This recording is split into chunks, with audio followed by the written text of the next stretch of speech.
Does capturing Bigfoot have proof that the Patterson Gimlin film is a hoax? Let's talk about it. Something big is spooking residents. Multiple people have claimed to see a large furry animal trudging through the woods. I literally could see him from all the way over here. I started hearing it. It was very large, and it was running so fast. Of sorts for campers in Taos County. The Sheriff's Office is sharing safety tips on social media to protect yourself from Bigfoot. I saw something out of the corner of my eye off the side of the road in a culvert. It's not like a bear, and it wasn't like a coyote. I've never seen anything like that. No details, big, like 10-foot foam, big thing. I freaked out, hit in the leg. I don't think it registered what it was. What's the likelihood that there are Does capturing that big have gone undetected by scientists and by trained observers? What's up, everybody? Welcome to the show tonight, and hope y'all are all doing well. Bigfoot news is usually slow in the cycle, but when some of it comes out, it's like the damn floodgates open up. A lot of it comes out. And this last week has been no different. So I know we've all heard about the multiple sightings going on in Ohio. I've been getting messages, emails from people. Yo, you heard about this? Heard about this? Like, yeah, heard about it. And that would be cool if that's a real thing. I'm just bringing it up. Really don't want to spend any time on this, but they're all going to Jeremiah, to my knowledge. I don't think BFRO or anybody else has really got any of the reports, which is odd. Now, I am not in any way, shape, or form saying Jeremiah is making any of this up. I do not believe that. I don't believe he would do that. But I don't know. Maybe he's talked to the people. Like I said, I haven't looked into it that far. But it could be somebody messing with him. It's happened to me before. You know, people kind of go a long way to pull off a gag, and I don't understand that. You know, doesn't make sense why you want to spend as much time and effort on a gag, especially if you're not getting no money. Like, literally, what kind of money are you going to get out of, you know, telling Jeremiah there's been Bigfoot encounter after Bigfoot encounter after Bigfoot encounter?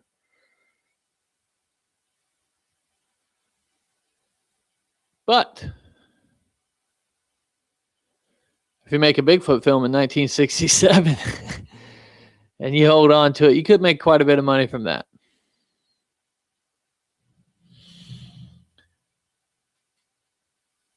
And it was just the other night at South by Southwest. Matter of fact, it was in the daytime, 3:45 Central Time. The film screened. And there was a film called Capturing Bigfoot. I don't know how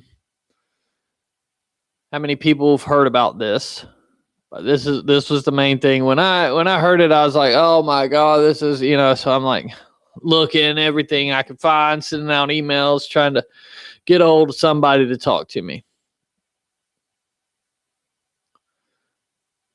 And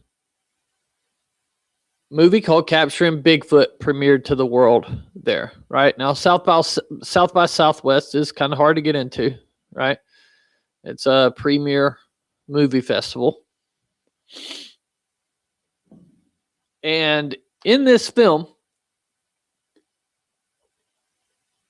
it mainly discusses, you know, the Patterson film, right? And so tonight I wanted to bring y'all some of the facts on that, what we know so far. And then I really want to get y'all's thoughts. I want some of y'all to call in tonight and tell me what you would think, because it doesn't look good, right? It doesn't look good at all. Apparently in the film, after you watch the film, unless you're biased, you're going to believe that the film is a hoax. The Patty film's a hoax. Okay. And there was an interview on People magazine. I wanted to read that to y'all, and then I also wanted to read the review on the Austin Chronicle. Actually, you know what? Let's do that first, okay? The film review of Capturing Bigfoot. So, this film, or this article, is by a guy named Richard Whitaker at the Austin Chronicle. He saw the film. He was there at South by Southwest, which is held in Austin. So I'm going to read the whole article start to finish for y'all. It starts off, you've all seen it, the shaky footage of a Bigfoot, arms swinging, walking across the creek bed against a background of trees in autumn colors. Suddenly, without breaking its stride, it looks back over its shoulder at the person holding the camera and then walks into the woods. That minute of Kodak film, known simply as the Patterson Gimlin footage, has been one of the most hotly contested and dissected home movies this side of the Zapruder film since the day in 1967, Roger Patterson and his friend, Bob Gimlin, claimed that they had found definitive proof of the existence of the great cryptid in the Six River National Forest in Northern California. There's a whole cottage industry at this point, more media subdivision, that has sprung up from this footage, from bumper stickers to half of the Discovery Channel scheduling. But no study has ever really looked at its creation and the impact upon the people caught up in the wake, quite like Capturing Bigfoot, the new documentary that debuted today at South by Southwest. At its heart is the semi-tragic figure of Roger's son, Clint Patterson, who worshipped his dad, but is the first to call him a liar. The footage ripped his entire family apart after his father's premature death when Clint was only 12. And Capturing Bigfoot increasingly centers around his personal quest to vindicate what he knows to be true.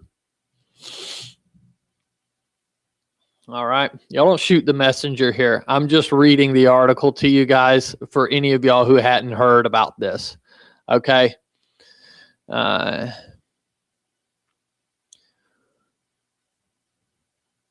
Director Mark Evans isn't simply interested in asking whether the Patterson Gimlin footage is real, but about setting two parallel lines of inquiry. If the footage is fake, then how did a bunch of literal cowboys from rural Washington state pull off one of the greatest practical effects of all time, centering or creating a costume that dupes Hollywood experts and research biologists to this day? And if it is real, then why are so many of the people involved claiming that it's fake? Fortunately, aside from the younger Patterson, the chorus of unreliable narrators and even more convoluted facts make that level of ambiguity possible. So much of the story of the Patterson Gimlin footage is a small town feud between a bunch of guys in their 80s, most of whom fell ill most of whom feel ill served by or cut out of its history and its profits. Bitterness truly eats at the soul, and everyone here has as much to be bitter about. Not least the actions of Patterson's brother-in-law, Al Diatley, who became the only person to get rich from the film. So basically, you got a bunch of guys in their 80s, and they're bitching about the film, probably calling it fake, and they're pissed off because they didn't get any portion of the money. This film has generated millions and millions of dollars. That's not a joke. That 100% is the truth there.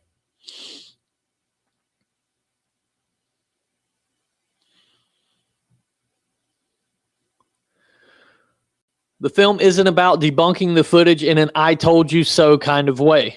Moreover, Evans never goes so far as to suggest that the validity of the Patterson-Gimlin film says anything about the existence of Sasquatch. So the director's not trying to make the correlation that, hey, Patterson-Gimlin film's fake, so all of Bigfoot's fake. He's not saying that in this movie. Instead, he creates rounded profiles of the good old boys at the heart of the story, none of whom seem completely trustworthy. He also has a real compassion for the figures like cryptozoologist Rene DeHinden, who staked his reputation on 24 feet of film stock, and Greg Long, who almost went broke trying to debunk it. The sense of balance is what allows Evans to finally paint a real portrait of Roger Patterson as a figure as frustratingly enigmatic as Bigfoot himself. In doing so, it becomes an unexpected portrait of outsider artists and whiskey bar con men, with as much to say about indie film distribution in the 1960s as it does about the cowboy code. When a new discovery, teased in the opening moments, finally puts the legitimacy of the footage into real focus, Evans keeps his lens trained on the people watching. Sasquatch may not be real, but their feelings are. Okay, so that's your review from the Austin Chronicle. Okay, butchered by me trying to read it and getting increasingly dry mouth the whole entire time. Yeah, people, I know. Okay. So, that's what he says.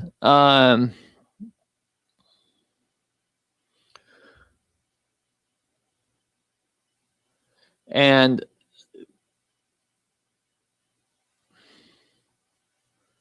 that's just his opinion. So what it sounds like in his opinion is that the kid loved his dad, but he wants to set the record straight that the footage is fake. There's a piece of footage, right? Guest plays in the opening credits that lends to the possibility of it all being fake. And then there's a bunch of other people who are in their 80s now and they can't all have dementia. Also saying that it's fake. But this film was, I guess, started somewhere in 2020. It took them a couple of years, about 5 years to get it done.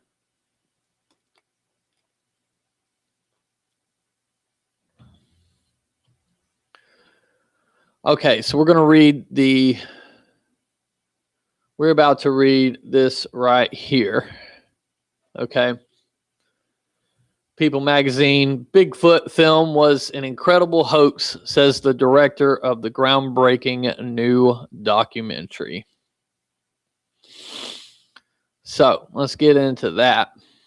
Need to know, the 59-second 1967 Patterson-Gimlin Bigfoot film, seen by billions of people over the decades, pop-up ad, is often cited by proponents as proof that the giant, hairy creature exists. A new documentary, Capturing Bigfoot, uses recently unearthed footage to prove that the 1967 film was an incredible hoax, says director Mark Evans. I think a lot of people who have so much history and belief tied up in this story, it's going to be really hard to accept, says the filmmaker. Okay, now let's get into the article. Documentary filmmaker Mark Evans had a hunch that one day he might tackle the topic of Bigfoot. But he had no idea that he'd end up creating a film that could end up debunking the mystery linked to the creatures that lasted 59 years. His groundbreaking documentary, Capturing Bigfoot, which premiered this week at the 2026 South by Southwest Film and TV Festival, provides startling new evidence, he says, that finally proves that the most famous Bigfoot film of all time is nothing more than an incredible hoax. Long held up as evidence that Bigfoot exists and responsible for launching the multi-million-dollar Bigfoot industry, the iconic shaky 59-second silent clip that was shot in 1967 shows an enormous hairy creature, later nicknamed Patty, walking slowly through a wooded area in a forest near Bluff Creek, California. It really captured the imagination of billions of people over the past 6 decades, says Evans.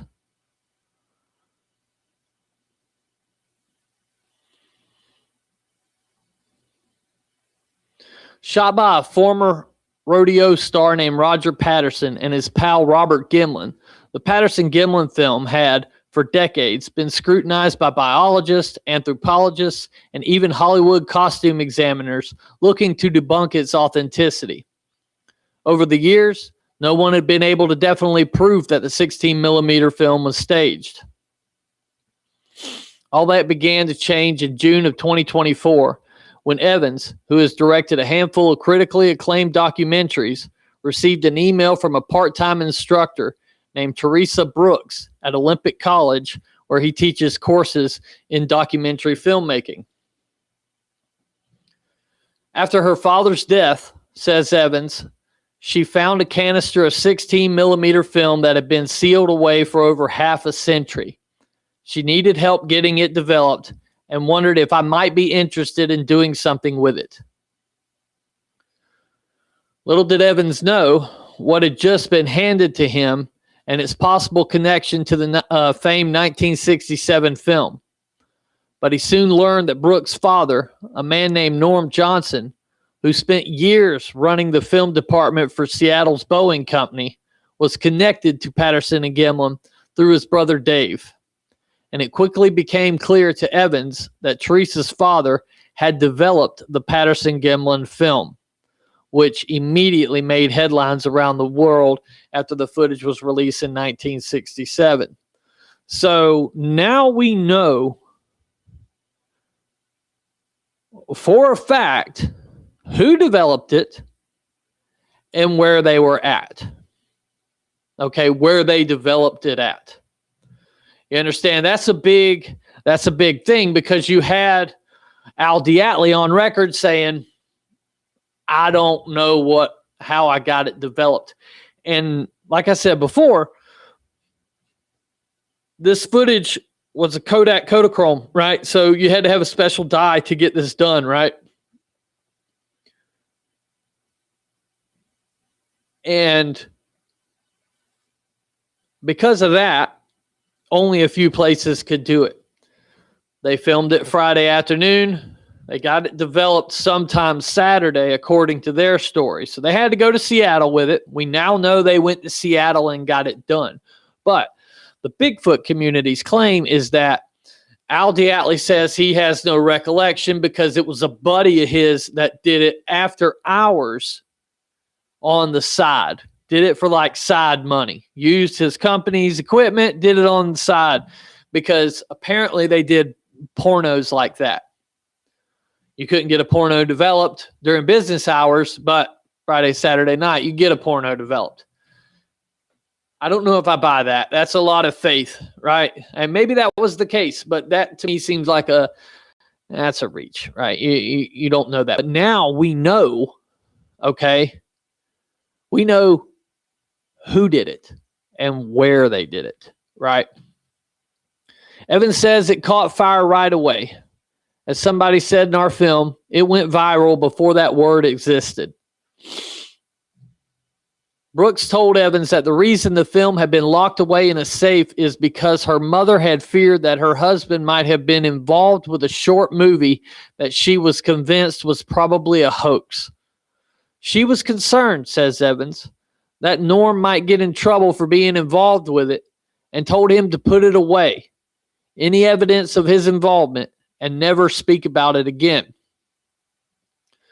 Not long after receiving Brooks's email, Evans had the 16 millimeter film developed and days later found himself looking at a 40-second clip set in a location similar to the one in 1967, showing what appeared to be a slightly skinnier looking Bigfoot walking into the woods. It took me maybe 9 months to realize what we really had, says Evans, who was able to determine by markings on the film that the footage had been shot in 1966, roughly a year before the now famous clip in the 59-second Bigfoot movie was allegedly shot. What we eventually found out is that this new footage represented a trial run, a rehearsal that was never discarded. Realizing he had physical evidence that finally put to rest the question of whether Patterson's creation was a hoax, Evan knew he had the makings for an explosive documentary. He quickly went to work, he says, connecting the dots behind the making of the 1967 film and interviewing a cast of characters in Patterson's hometown of Yakima, Washington, who were involved with its creation, including 80-year-old something Bob Hieronymus, who confessed to being the individual in the suit.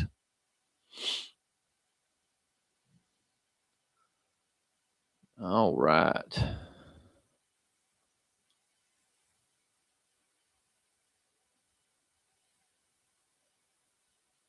Evans, whose father had grown up in Yakima and had heard plenty of gossip among locals about the film's authenticity, assumed that the family of Roger Patterson, who died of Hodgkin's lymphoma in 1972, would, as they always had, refuse to speak about the film, which had generated millions of dollars in licensing fees over the years.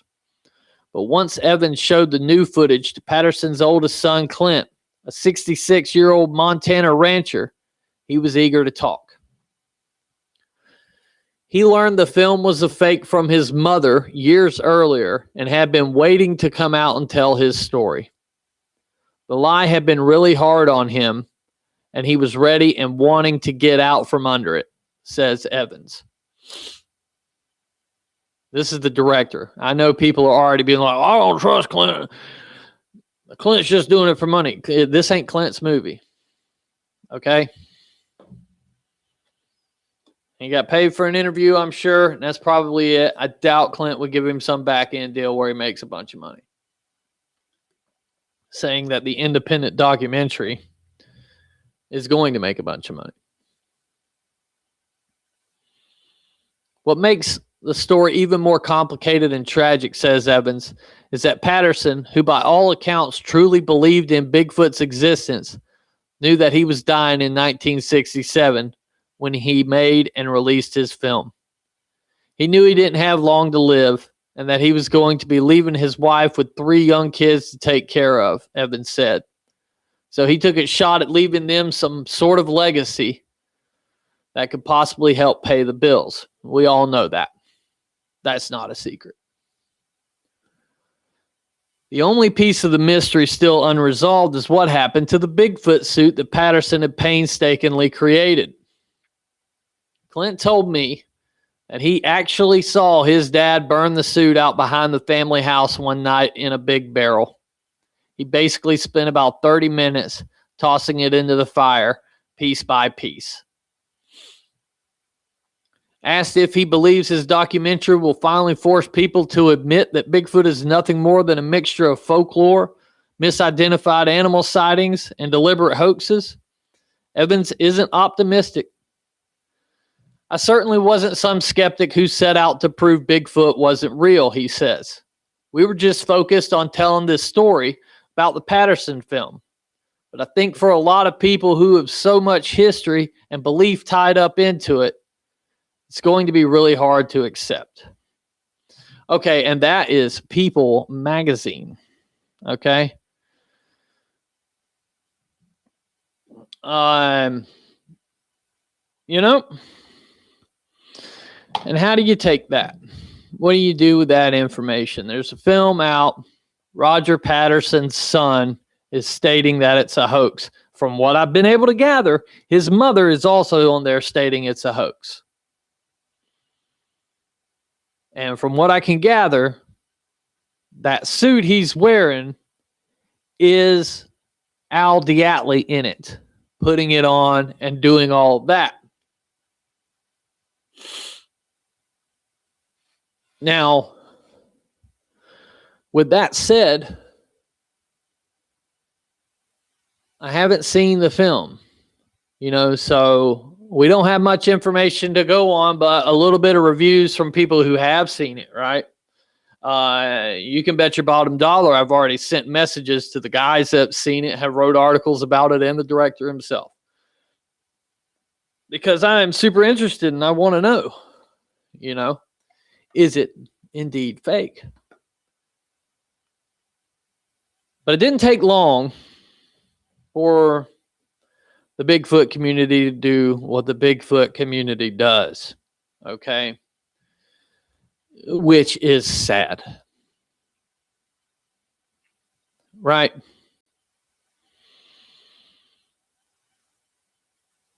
Why is everybody so quick to defend it? It doesn't make sense to me, why you would get mad with other people and start name calling, slamming people's character. This guy, blah, blah, blah, blah, blah, like Christopher Noel.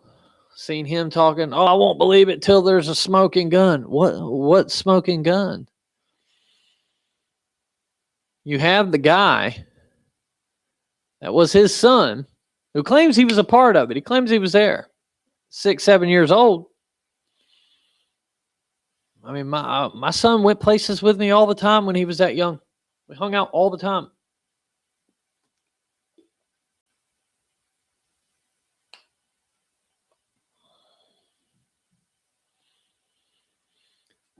So nobody's seen it, right? Like me, I want to scream from the rooftops. I told you so. But now I always wanted to do that. Be like, yeah, I told you it was fake. I told you should have looked at all this. And now, hey, it's a possibility. And I don't want to tell you that anymore. I don't want to rub it in. If this turns out to be fake, I'm sad by it. Right? Like I hoped I was wrong. And hey, there's hope. I still may be wrong. This may be all a scam to make money off of a movie. But I don't know why Clint Patterson would straight up make a lie about his daddy and ruin his daddy's legacy and shut down any future licensing rights, because they're still there. And like those rights start out 10 years ago, they started out at about $15,000. Right, depending on what you had. So if you have Monster Quest, they show the Patterson film, they do an episode on the Patterson film, you're looking at big money to pull that off. A few $100,000, and a licensing fee. You're shutting all that off to just call it a lie.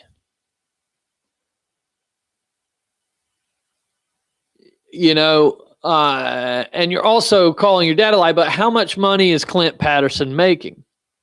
It's not his film. All Clint did was an interview for it. So for anybody saying that Clint's doing it for money is naive as to how the industry actually works. It's an independent film, brothers. You might not make a damn dime. Hell, a bunch of us have film, right? Small Town Monsters, my Outcast Paranormal project. We were all signed up with 1091. We did okay. We didn't do as good as Flash of Beauty, who they had told me they had like over 100,000 rentals or something, like $4.99 a pop. That's what the people from 1091 told me when they signed us, right? That was part of their pitch. They closed shop. Didn't nobody make a dime. I hope they did make some of their money. I hope they were able to recoup some of that. But that was 1091 straight closed down. And small town monsters got screwed out of money. We got screwed out of money, you know, and that's how it goes. So to Clint may have got a simple couple grand. I doubt it. I seriously doubt it. Okay. Like, I honestly doubt that he got a couple grand to film with this independent filmmaker, just his interview. Right. And then,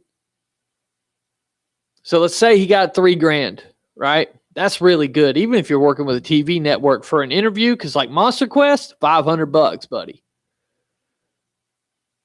Are you going to rat out possible licensing fees for the future that are big money for a couple grand and then a maybe on the back end, which you may not get back on the back end? You may not get a dime because your distributor most likely is going to destroy you.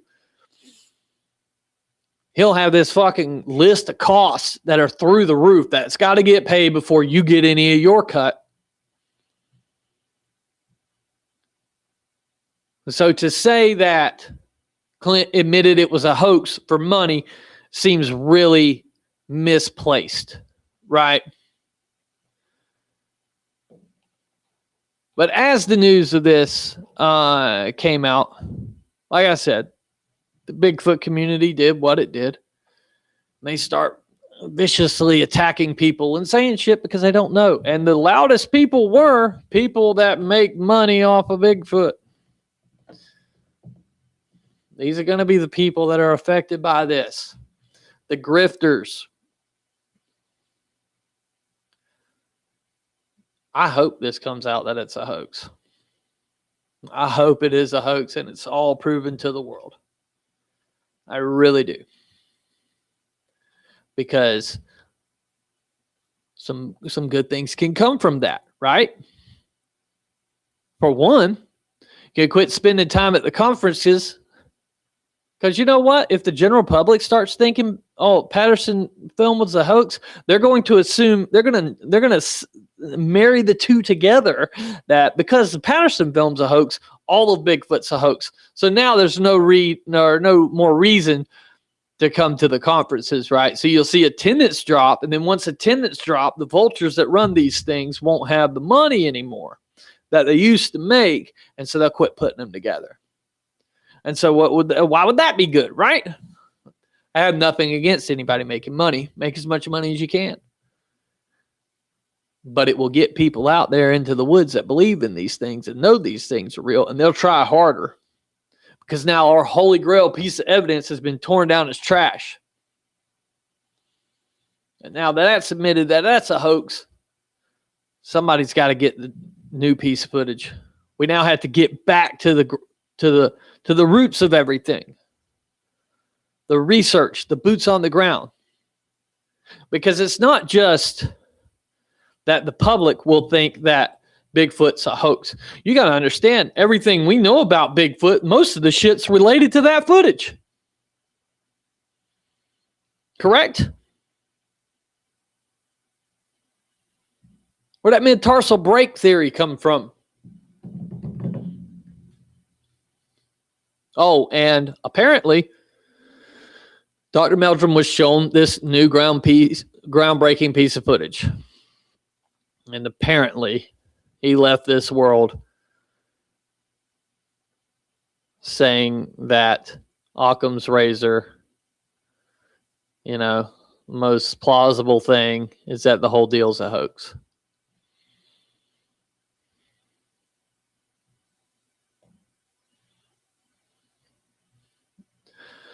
But yeah, everything we know about Bigfoot, and then that's another thing I've said about Patterson Gimlin footage for a while. I know Bigfoots. I don't know them. I'm not listening to the radio with them on my front porch like some people. But I will tell you this. They don't walk out in the damn open very much. You don't make a living staying hidden by walking out in the open in the middle of the daytime. But what does that do for our mid-tarsal break theory? How many of you people have been finding tracks out there that you were told were fake oddly looking human-shaped footprints out in the middle of the forest swamps where you're the only person that found them. You know they're not fake. But why in the hell is somebody out here barefoot in the Florida swamp? Looks like a child's footprint. It's not a mid-tarsal break, brother. It's got to be a human. What if that's all a bunch of shit? What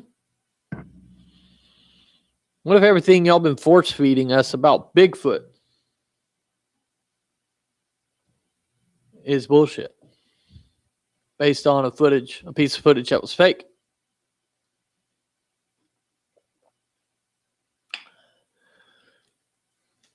The Bigfoot community commonly will say there are no Bigfoot experts, but they will put certain people up on a pedestal as if they are the gatekeepers of the community, right? Well, we've talked about those old coggers and said that who would be the most affected, right? Matt Moneymaker had this to say, because, hey, if we're going to hear the reviews of people who don't give a shit whether Bigfoot's real or not, let's take that in mind, by the way, too. These people don't give a damn one way or the other. Now let's go to one person that does give a damn. See what he has to say. Matt Moneymaker made a public statement. There's a film festival entry at South by Southwest in Austin, Texas called Capturing Bigfoot. I can save you the time and frustration from watching this clickbait crock. I was going to ignore this story, but the clickbait potency of the keyword Bigfoot has helped the story get into the Hollywood Reporter newspaper. Very influential. So I am forced to comment on something that I would prefer to not even dignify. Good sir. It was known at the time, and since that time in the late 1960s, that real-life cowboy Roger Patterson was trying to make a documentary about Bigfoot Sasquatch mystery when he and Bob Gimlin obtained their famous footage in 1967. He shot a lot of footage, mostly B-roll. They were from Washington State. The famous 1967 footage was shot in Northern California. Most of the other stock footage was shot in Washington State, where this old footage reel was found. As with every other documentary and TV show about the Bigfoot subject, Roger wanted to dramatize a few Bigfoot encounters, which required using a man in a cheap costume. All Bigfoot documentaries and TV shows on the Bigfoot subject, until AI, have had a Bigfoot costume on hand for various recreation shots. Shots which are not presented as actual footage of the creature. It is a necessary part of the visual storytelling art of the Bigfoot subject. That is why I have a suit. That is why my buddy has multiple suits, because we have filmed Josh in that suit multiple times. Okay? Patterson's wife, Patricia, recalls the use of a cheap costume for this purpose, though she only saw it one time when it was not being worn. The, quote, long-lost reel that is being touted by these sleazy producers at South by Southwest is just story recreation footage using the hokey dramatization costume which Bigfoot researchers have known about for years. Let's stop there. Okay. South by Southwest, all they did was premiere the film. They're not the producers. Sleazy or not, they are not the producers. Don't blame them. Okay?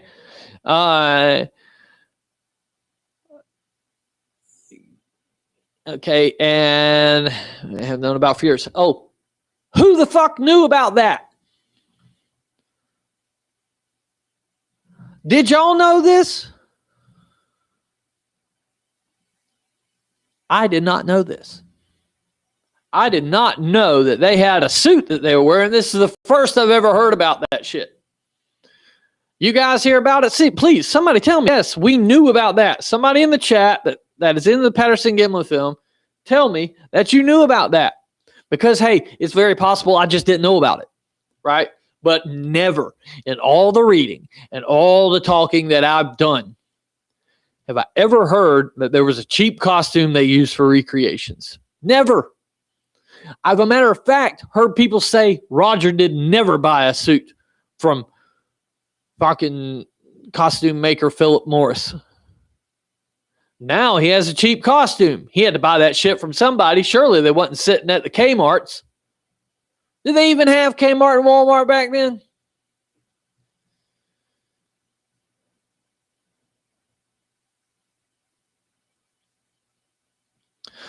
Back to Matt Moneymaker. The lost reel from Washington shows an obvious human in an obvious cheap ape costume. Looks nothing like the actual creature they got on camera in California.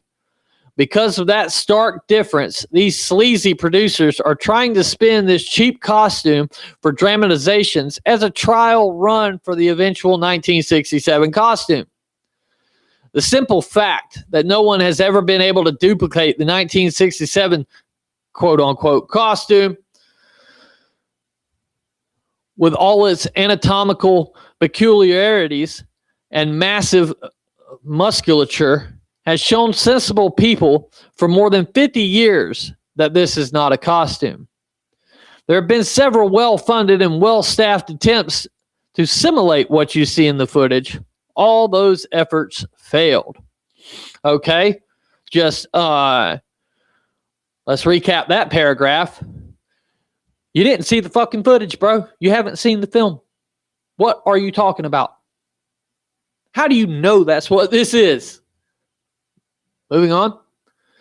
National Geographic at one time touted the bogus Hieronymus costume story. He claims he was the man in the costume.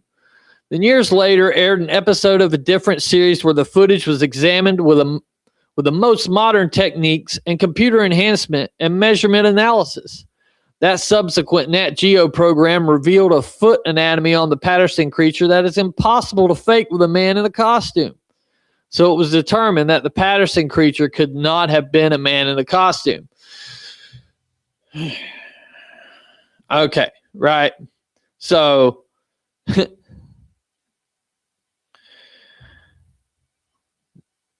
TV producers with the South by Southwest festival are sleazy. The guy that made this movie, Mark Evans, is sleazy. Those motherfuckers at National Geographic, though, bro, they on the up and up, cuz. They on the up and up. They're not sleazy for sure. For sure. They're the one TV producers I ever met that wasn't sleazy. Onward. The recent film festival entry called Capturing Bigfoot is just one in long parade of sleazy, deceptive productions since the 1990s that have regurgitated and repackaged long debunked claims because the ploy will still get some crucial traction, cultural traction. My bad. Riding on the enduring popularity of the Bigfoot mystery. Is it just a cinematic form of clickbait? As are the news stories about the film, some of which have a subscription paywall in front of the article. For all you Bigfoot diehards who assume they will pay to read about this film. And that's all he says there. Okay? And then he posts the Hollywood Reporter.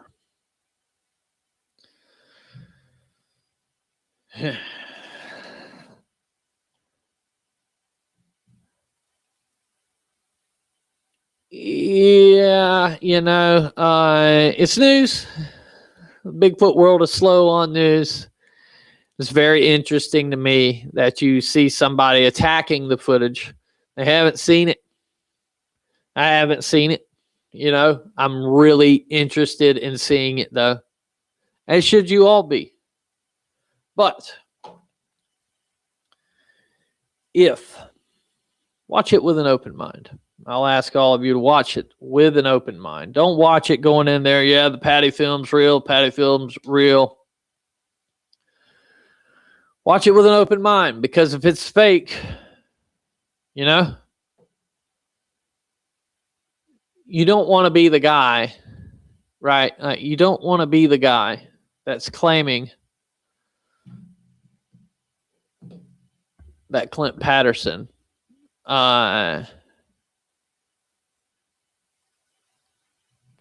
is a liar, or that Patricia Patterson is a liar. Basically, what you're saying there is that the film about the footage being a hoax is indeed itself a hoax.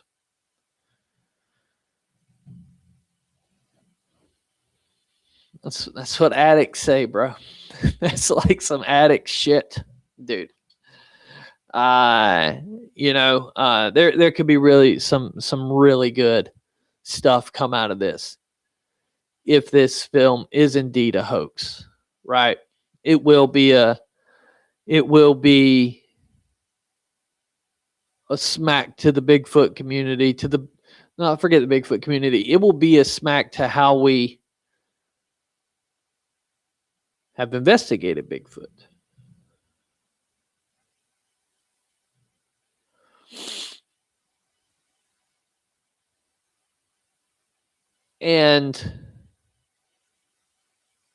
But it could be a cleansing, right? Because now if that's a hoax, then we are back down to zero. You know, a lot of your stuff that we learned from the Patterson Gimlin footage would now be hogwash, nil and void. That footage is fake, so all that stuff we've taken from that is useless. So maybe Bigfoot can be looked at the right way this time. Maybe we're not chasing a giant ape through the woods. And we can get out of that. And people can start, experiencing the phenomena for what it is. Yes, I know I was asked here in the comments. I keep saying it's a hoax, Stacy. You keep saying it's a hoax, Stacy. Or did I misunderstand? You did not misunderstand. This has nothing. The stuff I'm bringing you guys tonight has, my opinion, not on it. I thought it was a hoax before this footage came out. Before this film's coming out, right now, personally, as where I sit, is that the film is a hoax. But what I'm brought forth to you tonight, nothing to do with that. Right? There's a new movie out. The claims being made in it is that it is a hoax. Roger Patterson's son, his own son, is saying that, yeah, my dad hoaxed it. Maybe Patricia's on there saying the same thing. A bunch of other people saying the same thing. Could it all be money driven? Absolutely. I don't see why. It doesn't make much sense to me for that to be the issue there. But maybe it's as simple as they don't want somebody else to make money on it anymore, so they're going out there ruining it. But when this new information is out there, what would it take for you to be convinced that it's a hoax? The movie is not out yet. The movie's not out yet. It's going to hit the film festival circuit, probably grab some type of distribution deal. That's where their money will come from. Netflix, Amazon, Hulu, something like that. And then they'll diverge that out to all their people they got to pay to. It won't be much money. Like, if they get a good deal, they're going to be looking at like $200,000 from Netflix. That's if they get a good deal. They're surely not going to put it out themselves and release it to the Bigfoot world, hoping that Bigfooters watch it. Because Bigfooters are not going to watch this film. My opinion, my prediction, nobody will watch it because, they say the Patterson Gimlin film's fake. We're not watching it. And just shut it off, right? And that's what the majority of the Bigfoot people will do. And so it wouldn't be lucrative to go to that. Now, so you're going to show it to skeptics, people that don't believe Bigfoot's real to begin with, right? Or have no vested interest in Bigfoot. They're not going to watch the shit anyways because it's a Bigfoot film, right? So there's going to have to be one of these type Netflix deals where to come out. You know what I mean?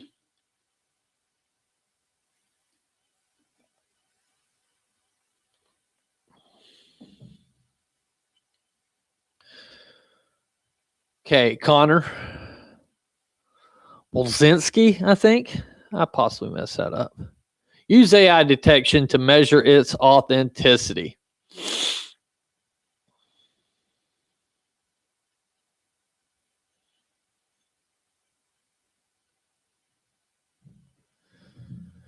I mean, yeah, sure, you can prompt AI to do anything, right? Old Tom Babadle,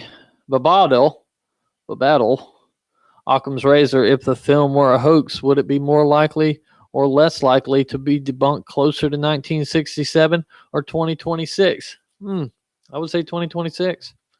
Technology comes around, you know, people start,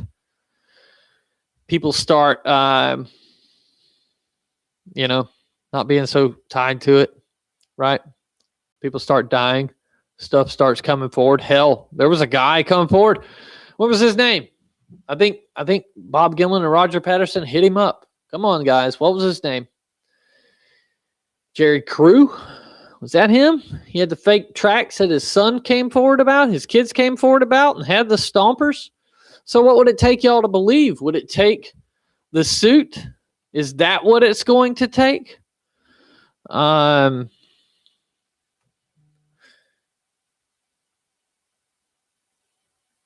You know, is it going to take the suit, the smoking gun, for you to believe Clint Patterson that it's a hoax? Or would it take a confession from Bob Gimlin? If you got a confession from Bob Gimlin, I guess that's the question. If you got one, would you believe it? Or would you still shoot it down?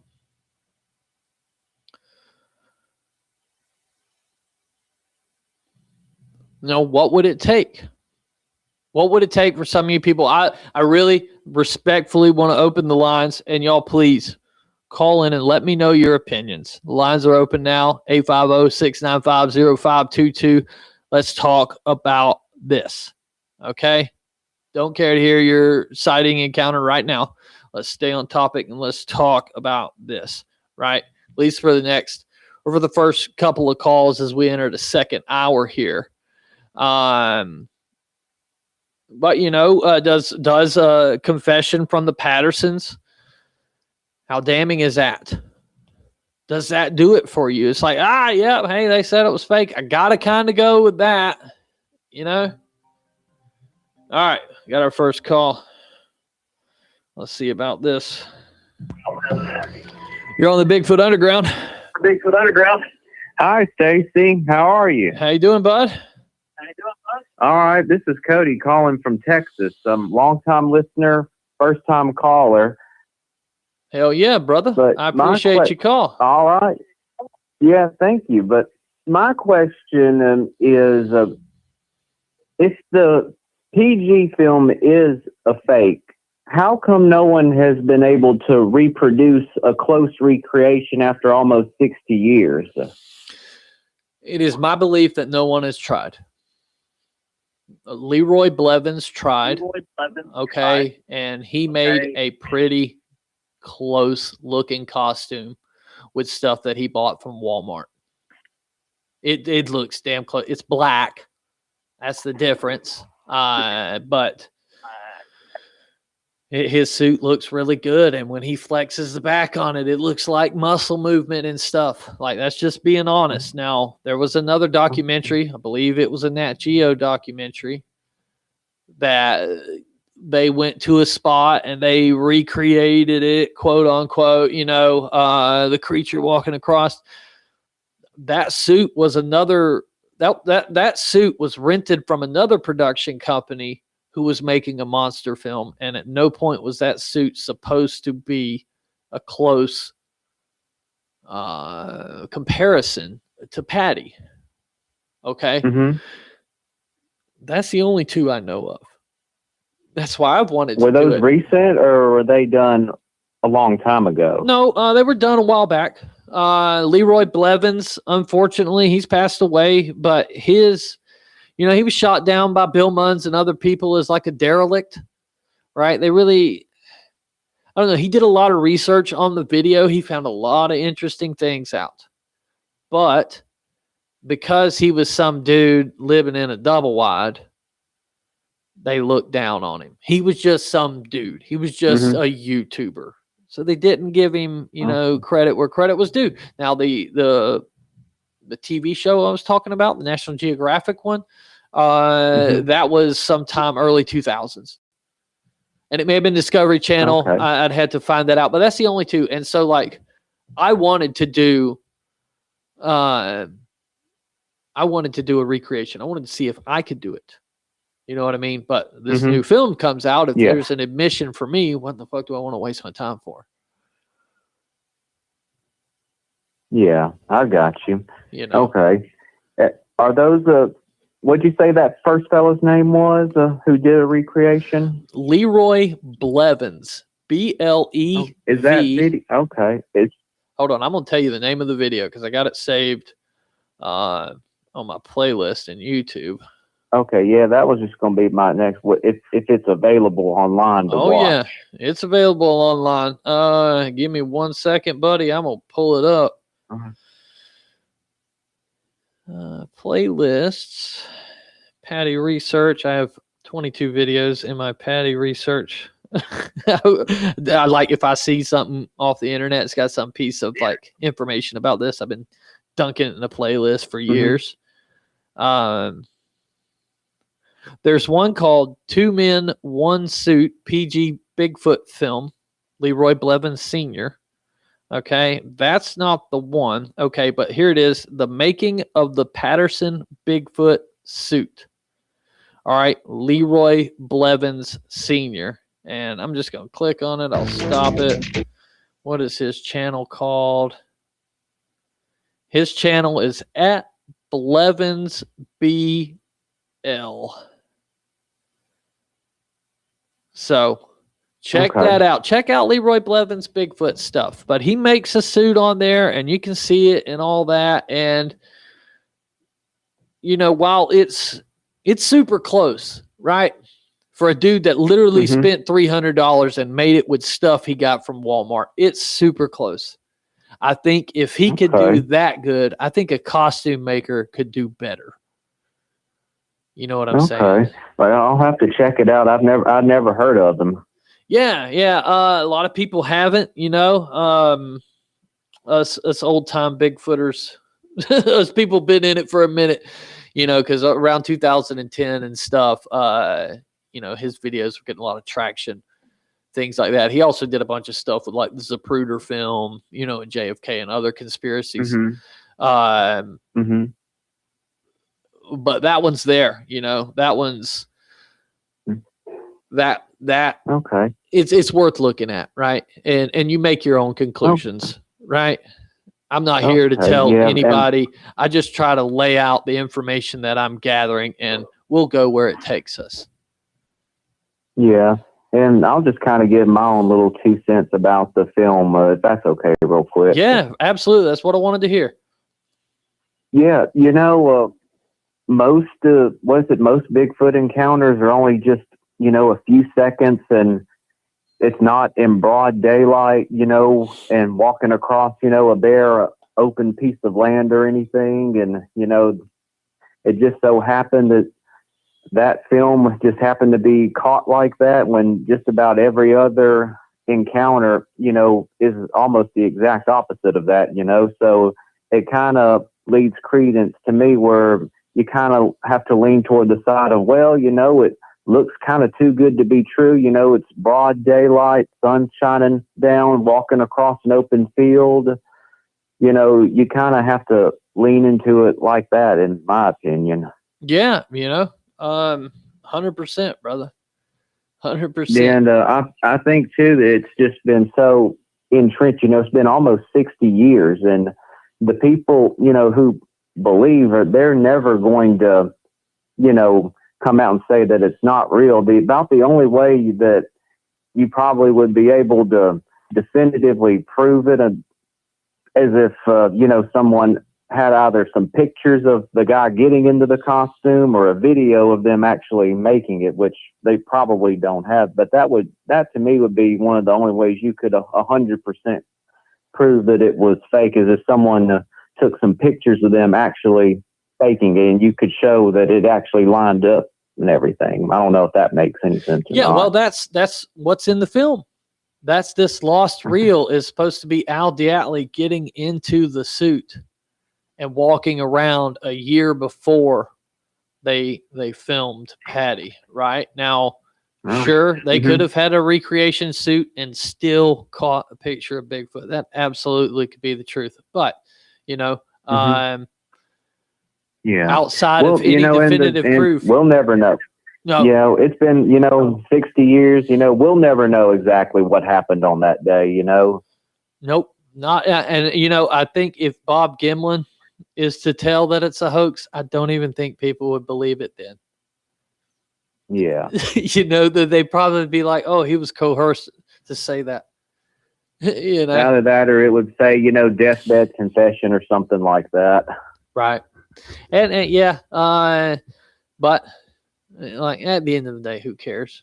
Like, it doesn't matter. Bigfoot's still real. We still believe in Bigfoot. So we just have to stop looking at certain things. Yeah. Well, I appreciate you taking my call, and I won't keep you. I'll let some other people get on and give their thoughts and opinions, and I appreciate you for doing everything you do for the community, Stacy. Hey, brother, thank you for watching, and thank you for calling in. I really appreciate it. Have a good night. All right, man. Bye-bye. All right. Uh-oh. Here we got another one. You're on the Bigfoot Underground. Who am I speaking with? Hey, this is Martin Taylor. Am I actually, I had a hard time getting through. Am I actually on, really? You're on right now, brother. Oh, okay. I'm just kind of surprised. Oh, you on. Yeah, you know. Oh, okay.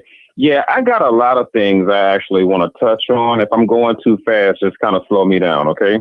Go for it, brother. Okay. All right. I've always said there's a lot of things, honestly, on both sides that I don't think make sense, that don't quite add up. And it's funny that you mentioned Leroy Blevins, because I have like a note sheet, and he's one of the people that I put on my note sheet. That video that you just mentioned that he has called Two Men, One Suit. Mm-hmm. I always thought that video was interesting because, in my opinion, when I watched it, the very beginning, the alleged Sasquatch looks different than when he actually starts walking out into the open. And I've always thought, like, the shape looks different, the size looks different, the walk looks different.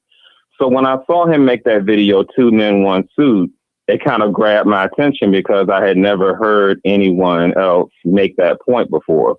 Mm-hmm. And I thought a lot of the points Leroy Blevins said made a lot of sense, but there was also another video that he made where he has a drawing of an actual Sasquatch that he said that he saw. Have you seen that video? Oh, yeah. I've watched everything he's done. Okay. And to be honest, there was something about that didn't quite make sense to me either, because he was talking about how that was also in broad daylight, and he was saying that he was looking at it for about 10 minutes. Yeah. And I remember thinking 10 minutes is a long time for something to be that is supposed to be so elusive that it doesn't want to be seen, but yet it's standing there looking at you for 10 minutes. Right. Which 99% of your encounters are not that way.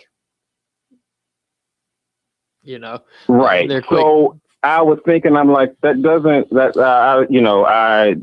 part kind of, everything that he said about the Patterson film, that, a lot of that made sense to me. But that encounter that he said that he had, I'm like, 10 minutes is a long time and nobody took a picture, nobody, and why is it standing there if it doesn't want to be seen? Why is it standing there, staring at you for that long?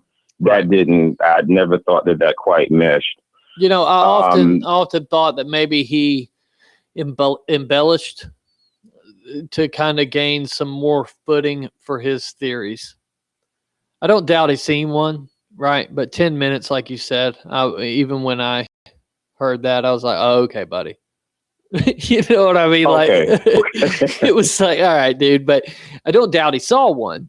I just think maybe he embellished, kind of like a Todd Standing has done, embellished to get more eyes on his work.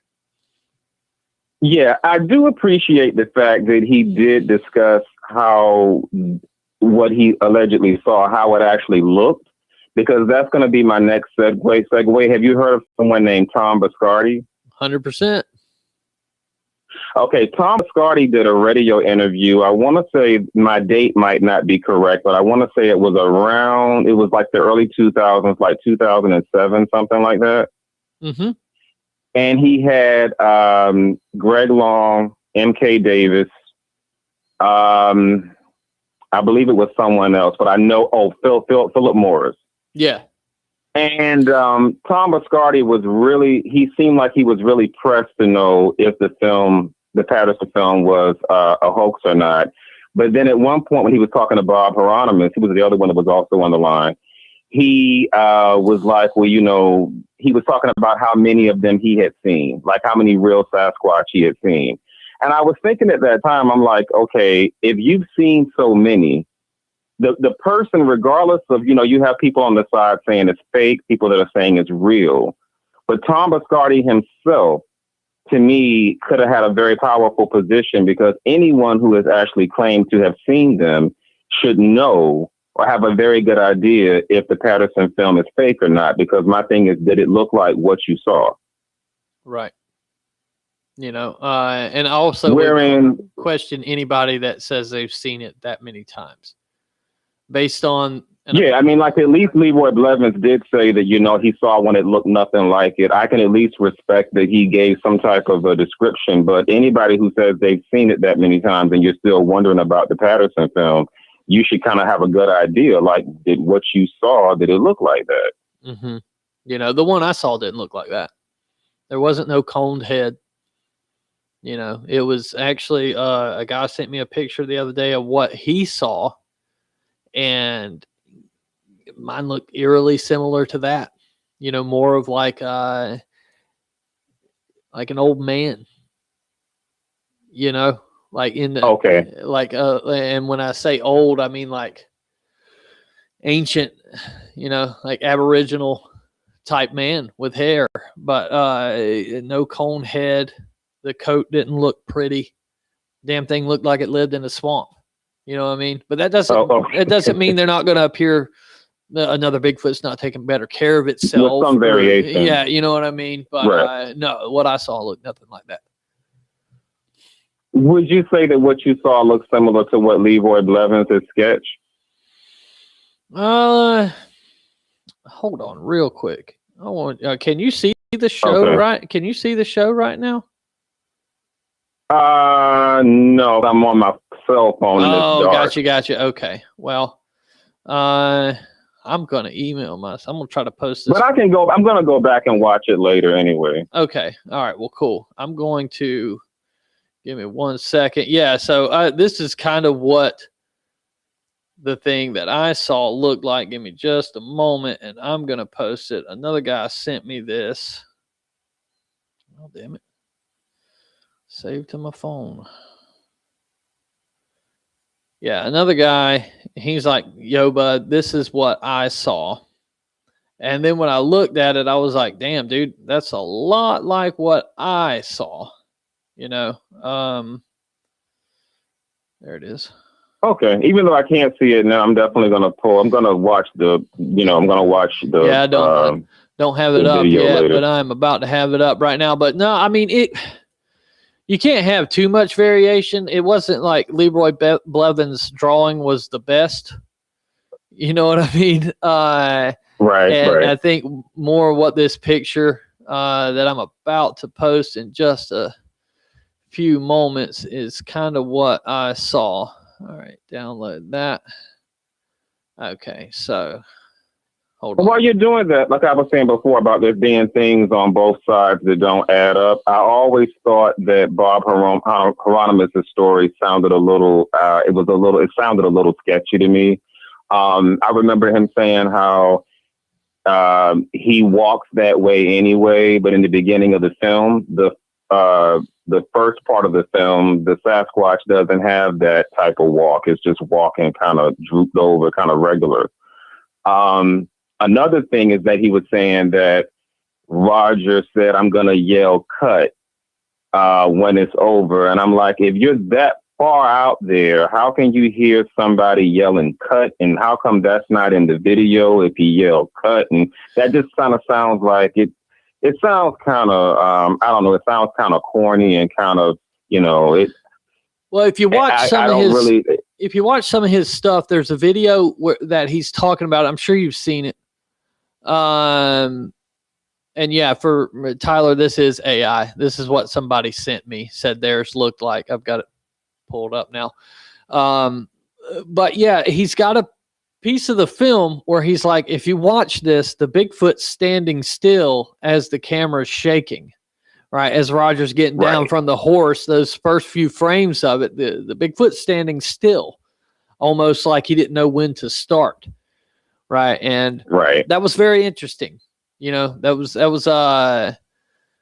was very interesting to see that, because like Leroy did a lot of diving into this footage, and maybe he tied some or connected some dots that really weren't there to be connected. But I would urge everybody to watch his stuff. At least just check it out. If you like Bigfoot stuff, hell, look at it. To me, to be honest with you, I do lean more towards it being a hoax, but to be honest, the very beginning of it, to me, looked more natural than the part that's more popular. The part that's more popular is when it actually walks out and it turns around. Mm-hmm. But the beginning of it actually looked a bit more natural to me, because you would think that the thing would just keep walking. It wouldn't turn around. Even certain things that people have pointed out, like, the butt crack and things like that. And it's a lot of things that to me just look more natural about the very beginning. When it actually walks out, that looks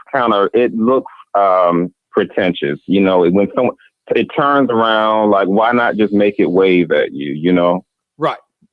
Throw a peace sign or something like that, Right. And I especially, the two Bigfoots, one suit, or two guys, one Bigfoot, whatever it's called, whatever it was. He points out that part where the beginning, it looks like Patty's right foot's kicking out, and then in the second part of the film, it's not, Right. And I'm gonna be honest with you. I think he was on to something with that. I think there could have been two different people wearing that suit. Right. I think that's a good possibility. I will say, to be fair, because I keep going back to there are things on both sides that don't add up. In that interview, the radio interview, I didn't like the fact that Philip Morris, R.I.P. A lot of these people are actually no longer with us. R.I.P. to all of them that are no longer with us.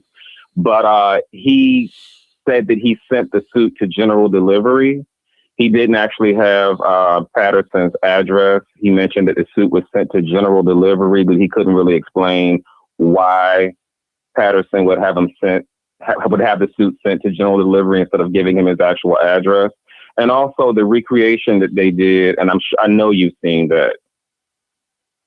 Which one? The infamous recreation that they did, not the one that's out, not about the one that's out right now, but that one that was like where What was his name? Bob Hieronymus was wearing the suit that we know Philip Morris made, and they tried to recreate it. Right, it looked terrible. That looked atrocious. Yeah, I mean, in all honesty, Leroy Blevin's suit looked a lot better than that. Oh, 100%. You know, that shit Philip Morris had, I don't understand that, right? Like, I don't either. And that's why I was saying there's things that don't make sense on both sides. Exactly. Because to be honest, he actually hurt his credibility more by doing that than if he had just left it alone. I mean, that would have been a good opportunity for him to be able to prove that, yes, I did make this suit. Mm-hmm. And you would think that, I mean, time has passed. He has, access to more options today than back then. I'm not sure why, if he did make the original suit, why he wasn't able to recreate it, because that really hurt their side of it more than it helped, because the suit looked awful. Oh, it did, and I don't understand it, because like then Bob goes and passes a lie detector, right? When he I was going to mention that a little bit later too, right? Like you said, there's so many things that just keep me in it on both sides. On both sides. Because you can easily. And I will say, Greg Long said a lot of negative things about Roger Patterson. I do want to say this: I don't think he was being fair, because he didn't actually know Roger Patterson personally. He was basing, the things that he was saying on what people allegedly had told him. But I didn't think that was fair, because the truth is everybody has something to say about everybody. Yes. And if you don't know someone for yourself, is one thing to report things and to say, well, this is what this person stated. But he had such a definitive opinion about somebody that he never actually met. And I just, in general, as a person, I don't agree with people prejudging people like that. Right. And then there's another aspect of it, right? Like, you could talk to two different people I know, and one of them could have had a bad experience with me. Right. So they say I'm a bad person, and they can be telling the truth. Exactly. But then you could also talk to another person who's like, no, Stacy's a great dude, blah, blah, blah. And they could also be telling the truth. There you go. We have different days, brother, and we act differently according to each situation we're in. And not everyone has had a pleasant experience with me. I'll just be honest with you. Right. Me either. Right. Or any of us, to be honest with you. And it's like, that's why when I watched that video, that interview, I was thinking, I was like I said, on both sides, I was like, because I mean, he really was kind of going in on Roger Patterson. And my thing is, you didn't actually know him. He had already passed away. You're basing all of this on what you've heard, which I know, I mean, when you do research, I get that you want to speak on some of it, but I would have personally just stated, look, this is based on what I was told. I didn't know him personally, so I can't speak from personal experience. Then, like I said, on the other hand, you mentioned about the polygraph, and the thing about it is they both, from what I understand, Patterson and Bob Hieronymus both passed polygraphs, which makes you really wonder about, how valid or how accurate are polygraphs. Well, apparently you can't use them in court, so right. Maybe they're not credible. I know people do them, but I don't know that Roger passed one. I did know that Bob Hieronymus passed one, and that doesn't mean that Roger didn't pass one. That just means I haven't gotten that far in the book yet. What I mean? I've heard that several times. Like with all the documentaries I've watched, they emphasize that Patterson passed the polygraph with flying colors, is what they said. Yeah, Justin Smea, buddy of mine, claims he killed 2 Bigfoot in the Sierras in 2012, maybe. But he passed the polygraph. Tons of people think he's a liar. I don't think he's a liar, but he passed the polygraph. He has this really terrible story about him killing 2 Sasquatch, one of them being a child Bigfoot. But he passed the polygraph. But what I did learn is that with a polygraph, they give you the questions before you have the test. which doesn't make no fucking sense to me. Right. You know, at least in Justin's case, he had the questions before he was given the test. So if that's the case, then, you know, maybe, because I would never want to look at the questions, even if I was telling the truth, because then I would be canning an answer that when I repeated it, I might stumble and forget something and therefore send that meter going off, you know, that's supposed to be detecting that you're lying, right? Yeah, by giving somebody the questions ahead of time, it makes it seem like it's almost more of a quiz or a test than it is trying to get like an authentic reaction. Right. But yeah, you know, it's a wild ass story, and unfortunately, we'll never, you know, well, I don't think we'll ever know the truth. I think we'll just always be here speculating. I hope that when I heard about this new documentary or this new whatever they're referring to it as, I thought it was exciting because I do want to know definitively. Like, I lean more towards it being a hoax. Mm-hmm. Like I say, sometimes go with your gut, and I lean more towards it being a hoax. Yeah. I remember there was an interview with Bob Gimlin where they were asking him, they were talking to him, and he was like, you know, he volunteered information up front that wasn't even asked of him when he said something to the effect.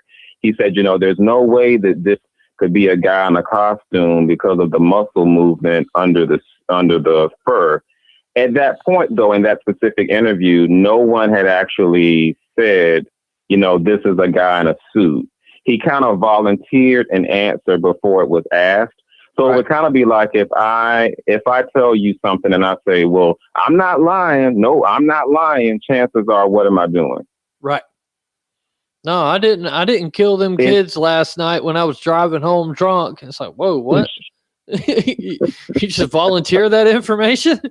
It kind of looks odd. It's like, you know, when you volunteer too much is usually what my first instinct when I heard that, I was like, it sounds like, just based on what I heard and just, you know, my perception of people, is that they came up with a way to make it look so convincing. They found a way to make the muscle movement show, and they were so proud of it that they kind of volunteered it and threw it out there before anybody else even had a chance to say anything.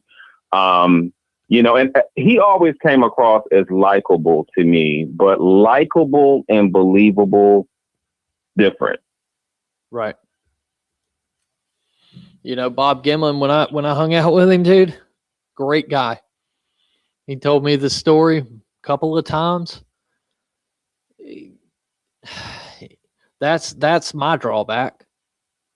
That's my drawback on the whole thing, because if I'm ever to call it a hoax, I believe it is probably a hoax. I don't know that for sure, right? That's just kind of where I lean. But then that means that Bob would have had to be sitting there lying to my face that whole time. And it was such a pleasant conversation. He was such a pleasant guy, like really super nice guy. I didn't even want to talk about Bigfoot with him. Like, I wanted to hear about him boxing when he was in the Navy and like being a Golden Gloves champ. I wanted to know about that shit, right? That was what interested me. Like this little small dude that would piece most people's ass up, even in his 70s and 80s, you know. But very interesting guy, very, very nice guy. Would give you literally anything he had if it was going to help you out. And that's the biggest thing for me, right? Yeah, I mean, the thing is, no matter what someone, and this is the thing, because it's always implied, well, you know, someone is being accused of lying, but no matter how you slice it, no matter which way it rolls, is like, you have to accept the fact that somebody didn't tell the truth. It's just a matter of who, you know, but everybody can't be telling the truth. Like, if somebody is not, so it's just a matter of who, you know? Right. Yeah. You know, and if there's one lie in the whole thing, you know, there's pee in the pool. The whole thing could... yeah. There's pee in the pool. You ain't going to find a clean spot. So that's yeah. So let me ask you Do you happen to know, like, as far as this new documentary that's out, do you happen to know if they're saying that it was Bob Hieronymus in the suit? Because someone else just did a video where they were saying that it was, the D Atlas guy? I can't think of his first name. Yeah, Al Diatlis. Al Diatlis, So in the film, from what I'm gathering, it shows Al Diatli putting on the suit. Right. Now, whether it's the same suit, I don't know. It may be this other recreation suit that Matt Moneymaker talked about in his post about it. But once again, Matt Moneymaker's talking about it and he ain't seen it. I'm really trying. Like, I'm going to pester the damn director of this film. I'm going to pester him till he gets on my damn podcast, answer some of these questions, because I can't wait. You know, it's like Christmas morning, you know. So they're not saying, though, like, as far as the final one that was done, they're not saying whether that was Bob Hieronymus or whether that was Al Diatli? To my knowledge, no. Right now, it's my understanding that Bob Hieronymus is in this film. I guess he was alive when they started it, or either they have some past interview from him that they're using for it, and I'm sure he'll say he's the man in the suit, right?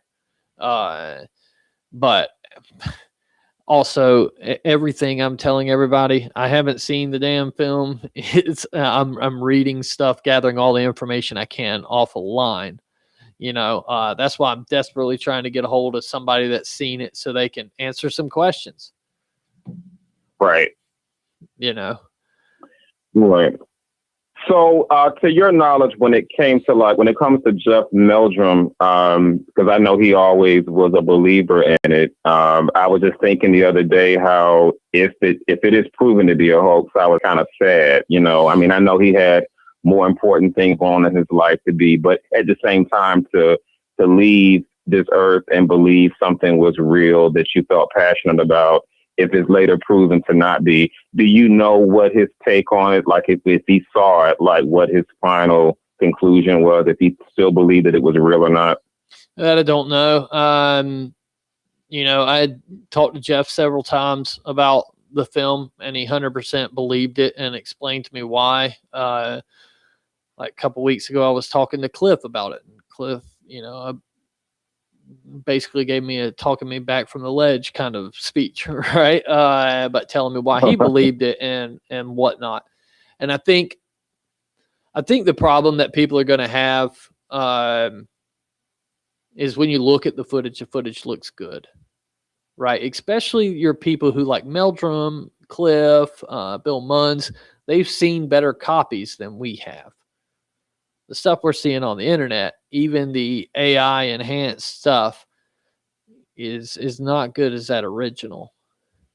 You know, it's a copy of a copy of a copy of a copy, right? You may be looking at a 9th generation copy of the film and then trying to point out like, oh, look, muscle movement. But those original copies, that's where the detail lies, right? And I think some people have seen it and they believe it. And so maybe when you hear somebody like Moneymaker saying, oh, it's a hoax, and he's so, what's the word? So, I don't know. He's so enthusiastic about saying it's got to be, this film's got to be about money. It's just a money grab to tarnish it or whatever.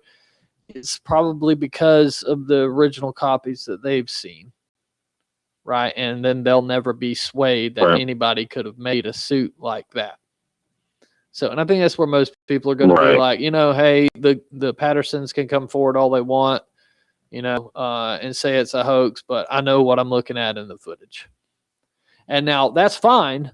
But when you talk to, like, if we're going to, as a Bigfoot community, prove Bigfoot's existence to people who don't believe in Bigfoot, when they bring up, oh, well, hey, the Pattersons said it was fake. And you're like, oh, no, they were lying. That right there is going to that's going to give you a bad look from everybody who has nothing to do with this shit and they're not involved. Yeah, I mean, when you think about it, it's been a lot of things that have tarnished the whole concept. Like, for example, years ago when those guys were saying that it was a dead Bigfoot body, and Tom Biscardi initially co-signed on that, but then, it later was determined that no, it was like that was a fake. It was like they had taken like different like animal carcasses and different things and like put it together, and it wasn't an actual real, Bigfoot. There was other story about a guy who was in, I think it's called, is it a ghillie costume? Yeah, a ghillie suit. Yeah, he was in a ghillie suit, and I think he got hit on the highway. He's, posing as there's a lot of things that already kind of, if this ends up being proven to be a hoax, it's going to be, it's the main one. It's like the primary one that most people go to. But there's been a lot of things like throughout the years where people have claimed that, it was something that it turned out later that it was like, no, it was just a hoax. So. Right. Yeah. That's always going to be an issue. The hoaxes are unfortunately, always going to be there, and always going to be a stain on any. Yeah, and then the guy who made the footprints, what was his name? The one who was like, he was known for making the prints. Yeah, I think it was Jerry Crew. I want to say Jerry Crew, but maybe it's Ray Wallace. It's one of the two. I get them mixed Ray up. Wallace. Was it Ray Wallace? Okay. Yeah, it was Ray Wallace. Yeah. Yeah. But like I said, I'm sorry, go ahead. Oh, no. Go ahead, man. No, I was going to say that, I was going to kind of wrap it up, but I was going to say that, by the time it's things like I said on both sides. I mean, I could take each person who has kind of had a hand in the pie, and I could say, this part of their story makes sense, but then I'm a little skeptical about that. It's like it's very shaky on all sides, and that's why I hope when you do get more information about this new thing that just came out, I really hope that it does provide more of like a definitive answer once and for all, because up until now, somebody could dissect everything on all sides, the people who believe, the people who don't believe. It's like I said, it's things on both sides that just seem kind of shaky to me, where it's like, well, this makes sense. I've always thought that MK Davis, I don't know what to really make of his conclusions as far as like the research that he's done. I've always thought that he kind of reads a little bit too much into some things. So I don't know. Like I said, I don't know. But overall, I lean more towards it being a hoax. And that's, but I would like to know for sure, because I have that kind of personality where it's like I like to figure things out, like Matlock or, Right. And so I do want to know. But like I said, I lean more towards it not being I will say it was a good hoax. I mean, that's an understatement. They did a great job. Oh, if this is a hoax, it's better than that moon landing shit they tried to pull off. I'll say that. Yeah, they definitely did, because if they didn't do a great job, people wouldn't be talking about. I mean, this came out before I was even born, and I mean, people are still talking about it to this day. So. Obviously, they did a bang-up job. I will say that. Oh, yeah. Well, brother, I appreciate you calling in, man. No problem. Great dialogue. And like I said, I'm going to check the video out later to see the picture that you put up of what you saw. Yeah. Yeah, and I definitely appreciate your time. And keep us posted as you learn more. Will do, buddy. I appreciate you, man. Okay. No problem. You take care. All right, buddy. Bye-bye. All right, so we got another side of the coin now. I'm going to open the lines back up. Receiving calls. What is your reactions? Could this film have been just made to tarnish the Bigfoot community? Because there's also that, right? Like, what if this is, like, because none of us has seen it, what if it is a recreation shot for a movie? Now, I granted never heard he was doing that, but and we got some people in here complaining. Real Smith Studio, What does it matter? What does it matter? It doesn't matter that Bigfoot's real. It's a topic. We could talk about it, because it's new stuff that come out. Why don't y'all want to talk about it? It trigger you? Here we go, Tampa, Florida. Let's see what we got. See how we got on the phone here on the telly. You're on the Bigfoot on the ground. Yes, hi, Stacy. This is 8 miles from Green Swamp. How you doing, buddy? Good, brother. Let me just make it quick so someone else can talk. Yeah. There was a woman, was a researcher out of the Southwest. I believe her name was Bonnie, or I think I mentioned this to you before. I called in one other time. Bonnie or Barbara. And she had seen photos or footage that was, she claimed, some tie-in to actual real footage of baby Bigfoots or Patty herself being massacred that was obviously not shown to the public. Mm-hmm. And MK Davis looked into it, and if that is all fake, how could someone question? That would all have to be fake. Oh, yeah. I don't see that many people being led on who are very intelligent, and have actual footage that they were analyzing. And it's all a big, fake. I can't see how you could fool that many people. What's your take on that? If MK has some cool stuff on the massacre theory and all that, but that's the thing. If you got the Pattersons saying it's fake, like Clint's one thing, but if his mama's admitting it too, then I mean, where do you land on that? Like, if you're not going to believe the people that were there, right, then who are you going to believe at the end of the day? But yeah, absolutely. If the footage is fake, then obviously that whole massacre theory goes out of the way.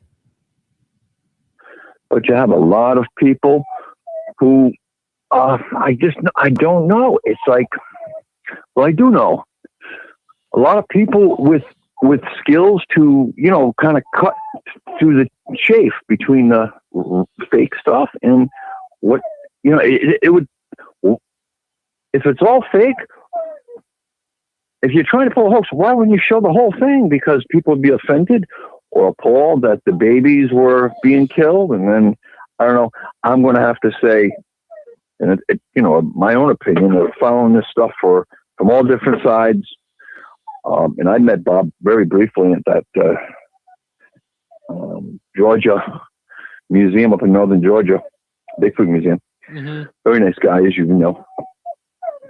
And all around, I would have to just say that my opinion, it's real, but there's too many smart people that would be hard to pull the wool over their eyes. That, like, you're being that's good, skeptic. I don't think those other people were having your same mindset. Right. I don't think it was like a, Elvis Presley meeting of someone who loved and adored Elvis Presley, but you put something facts in front of them about Elvis or any celebrity. I'm just saying that kind of could be Michael Jackson, could be the facts of something that is not so savory, but they have such a love and admiration for someone. Oh, well, I'm going to overlook this because, my opinion is still glorifying of this person. When, again, all these very intelligent people, this woman, Barbara Bonnie, I forget her name, but I'm sure a lot of the followers and listeners know, out of the Southwest. All these other people, the Dr. Meldrum, I just think they looked at it as so exclusively, and all the hoaxes, like you said before, but it's been said again and again, the hoaxes on top of it, of what they want to, they're the hoaxes, I believe, who want to grab onto money and fame. You know that. People want to grab onto money and fame. And any way they can. No, not everybody, thank God, but there's enough of them that I think that's just my opinion. Unfortunately, you could be right. You know what I mean? Like, people are people, man. And you got people that are in it for money and all that. And that, somebody commented earlier, why I thought this may be good for the Bigfoot community if it's fake, is because maybe some of those people that are in it just for the money will back away. I mean, right? And they'll leave it alone, because if they're in it just for the money, most likely they don't believe in Bigfoot at all. Right? And now if they find out the Patterson film was a hoax, maybe they'll back out of it altogether and just go grift somewhere else. yeah, I don't know. It's a tough thing. I just want to add myself about, like I said, that footage, that lost footage, or hidden footage about the massacre. A lot of smart people looked at it. Like, MK is very good at video analyzing and all that. Apparently, he hasn't seen this one. Right? Oh, what you're talking about? Yeah, what you're talking about? The lost reel that's in this film has never been seen before. Okay. It was in a damn vault for 50 years, and then somebody died, and one of the kids brought it forth. But yeah, this one's never been seen by anybody. I mean, Meldrum it is said that Meldrum was shown it before he passed away. But however, this is new to everyone. So that's why I made it the topic of the show tonight. Sure. Okay, I'll let someone else call in there. All right, buddy. Again, great show. Yeah, hey, great man. Show, Casey. Thank you for calling in, brother. You got it. All right, bye. All right. Yeah, people.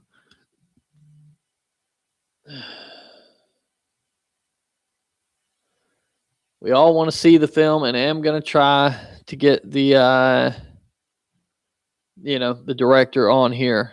But people are, I'd like to bring the director in a spot where he's not hounded. You know what I mean? Just like respectfully hear the man out and see what his case are. I got the phones back open. You want to give your opinion about it? How do you feel? One person on here, where is he at? Quinn. I will believe the Patterson was a hoax when somebody replicates it. So far, no one has been able to in 56 years. So if Bob Gimlin said it was fake, you'd still have to see the suit? Or would you buy it then? If Bob Gimlin comes out and says it's a fake as well. But the film will be out soon enough once it gets done through the the festival circuit and stuff. I did get a call from California, but I was on the other line. If y'all want to call back. Mysterious Blue. The director should have recreated the suit. He can't. And see, that's what I wanted to do, people. I wanted to make a film where I recreated the suit and tried to recreate the film for what it was, just to see if I could do it. Right? Put my best foot forward. Have a costume maker guide me through making the suit. But make the suit myself, because I can't be a costume maker because Roger wasn't. Unless Roger had one make it. Right? Which we don't know. If it was hoaxed, maybe he did have a costume maker make the suit. Here we go. Potential spam. Uh-oh. See about that extended warranty. You're on the Bigfoot Underground. Hey, this is Stacy. This is Rhonda from the chat. How you doing? I'm doing fine. I was really late tonight, so I'm not 100% caught up on everything that's been going on. Just that there's, I guess, a new film coming out, supposedly proving that the Patterson film is a hoax. Is that correct? Yes. Okay. Yes. So apparently, hold on one second. So apparently, there was a reel that had been locked away for 50 years, and it was brought to the director who runs a film school, and the lady was asking if it could be digitized, and he agreed to do it. And when they watched it, this lost film shows Al Diatley putting on the suit and doing basically a dry run of the Patterson film. So that's what they're alleging. We don't know, I can just tell you what's all in the news, right? Well, I had mentioned earlier in the chat I have watched the Patterson film probably as many times as anybody else, and I really have never been able to decide one way or the other if I think it's real or if I think it's a hoax. Mm-hmm. Because I see arguments for both sides. But then I think, well, I've never actually had a visual encounter with anything like that. Right. So I don't know the anatomy when it's walking. I don't know like hair texture, thickness, muscle movement. I don't know. I don't know what I don't know. Right. And that's kind of how I look at it. It's just, until somebody can have in their possession one of these living creatures and say, here it is. I don't know that anything would be able to really, truly convince me other than having my own experience with one. Right.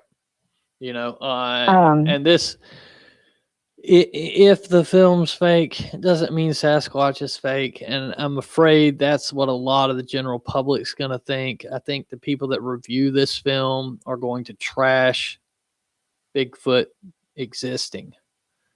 Right. Instead of focusing on the footage in their reviews and stuff. Yeah. I agree with you there. And I think it's going to be a real detriment to any scientific progress that's been made or that could be made in the future. Right. But if it's fake, all that bad science we were looking into, from the things we learned from the Patterson film, we can now know that, hey, we can't trust those things anymore. And it may broaden the spectrum of the stuff we're looking at. Right. Right. So there maybe could be a silver lining come out of it if it is fake. But it's not going to keep all of us from still beating down the woods and trying to be the next Roger Patterson. Well, I'm sure anybody that's ever had an experience with one, they've got to be convinced. It's not going to change their mind either way, I'm sure. Yep. Like I said, I've never had a visual experience with one. I have heard things. I live in the middle of nowhere, Kentucky. Right. And the woods back right up to my back porch. And I have seen and heard enough strange things in the daytime to know that I don't go out at night. Right. And I've got a couple of footprint pictures.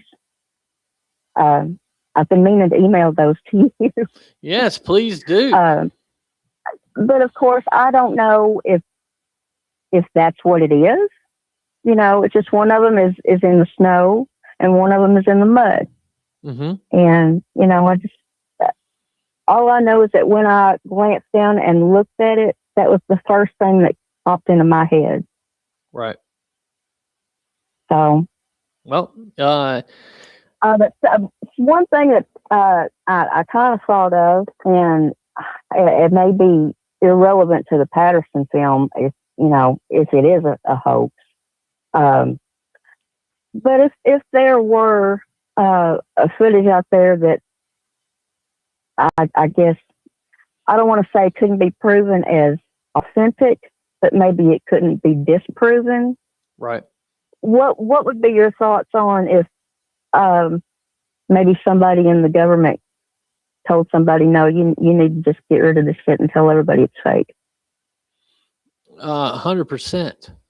Right. You think so? Yeah, I've talked to people that have been told not to speak about it. I got one guy, his family, the Florida skunk ape photos, like the Mayaca skunk ape photos, the ones from the Sarasota Police Department. There's a guy I'm talking to, and I'm trying to get him on the show. He said his family is the one that turned that in. But He said they turned in a video, and the video didn't look a damn thing like what the police department put out. He said they don't know where that came from, but they sent them a video of the thing on their back porch, and that it was more of a patty looking Bigfoot than what you see with those skunk ape photos of it being orangutan. Now, I have no way to prove this guy's telling the truth, right? It's just a story, but it's there. You know what I mean? And I don't understand a police agency putting something out like that if they weren't, because what they like to do with their posts, and you'll see the media and stuff like that, like with the rash of sightings in Ohio, the news article on Fox News, they're kind of cheeky about it. They're kind of making fun. You know, they always, if they're putting something out, it's always a joke. And that's by design. That's to make the people that don't think about Bigfoot think that it's an absolute joke. Exactly. You know, so I absolutely believe that, you know, if you had a good photo or good video, the damn thing's standing right outside your glass door, you take a picture of it, you know, you film it for a few minutes, and then you take it to a wildlife agency like FWC or DNR or anything like that. They confiscate it. I don't see why they wouldn't. I wouldn't put that past them. Yeah. You know. Oh, yeah. So. That crossed my mind because I guess when I was late to the show, I heard something about somebody that was involved with the Patterson film saying it was a hoax. Yeah, Roger's before son. I heard about their. Okay, yeah, I guess I heard that before I heard the part about there being footage of somebody putting on a suit. Yeah. So it's Roger's son. Oh, go ahead. Oh, my mind just automatically went to, you know, well, if they're coming out now and saying, well, you know, after all these years, no, we faked the whole thing. I just kind of thought, well, maybe somebody's making them say that. Maybe somebody's making them say that, or maybe it is a money grab, you know, because why would you come out? Yeah, either one could be. Why, after all these years, just let shit go? You know what I mean? Just let it go. And I mean, especially, like, here's the bad thing, okay?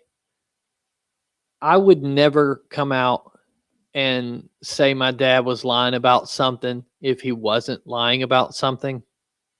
And I think for a child, not saying people wouldn't do it, but I think for a child to come out and say their parents were lying when they weren't is kind of messed up, extremely messed up, right? So I find that highly unlikely.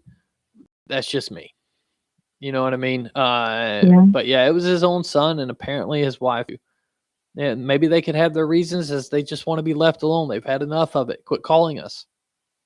It's fake. Yeah, it's fake. Leave us the fuck alone. You know, it could be that. So who knows? But we'll talk about it until we find out, right? That's right. All right. Well, I will make some space for somebody else if they want to call. Yep, I got one more call. But hey, thank you so much for calling in. And I appreciate you watching the show. Okay. Have a great one. You too. Bye-bye. All right. We're going to call this guy back that has been trying to call. Every time he calls, I'm on the phone with somebody and I have to decline it. Let's see what he has to say. Corona, California.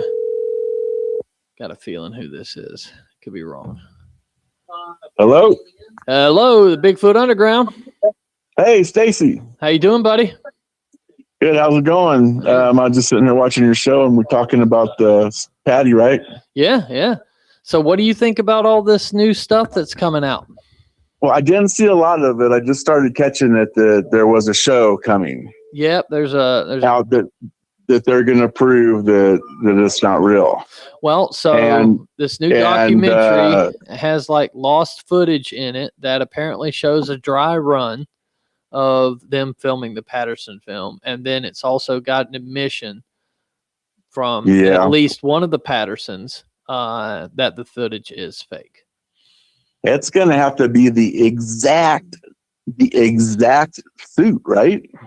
Yeah, it's going to have to be pretty close, you know. And here's the thing: like when you have Matt Moneymaker saying they had a recreation suit, that should be able to be obvious.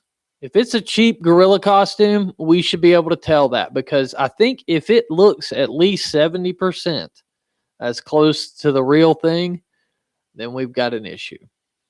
Yeah, I'm saying closer. I don't think 70% is close enough. It's got to be identical, because there's only one video of it going across there. Right, but then how good is the video? How good is this lost tape showing it, right? Because he may have it around his waist as he's trying to put it on, and it may up close look very different. You may see things that you couldn't tell when it was far away, right? You may be able to see things better, so some flaws may not be hidden that may have been hidden from the distance. That's why I said 70%. If it looks, you know, it's like, I can see where that's the real, then yeah, that's the real suit. It's going to be hard to, I think, Stacey, because that Sasquatch walking across there, man, that's something else. And there's just way too many things that, to me, that point out that it's real.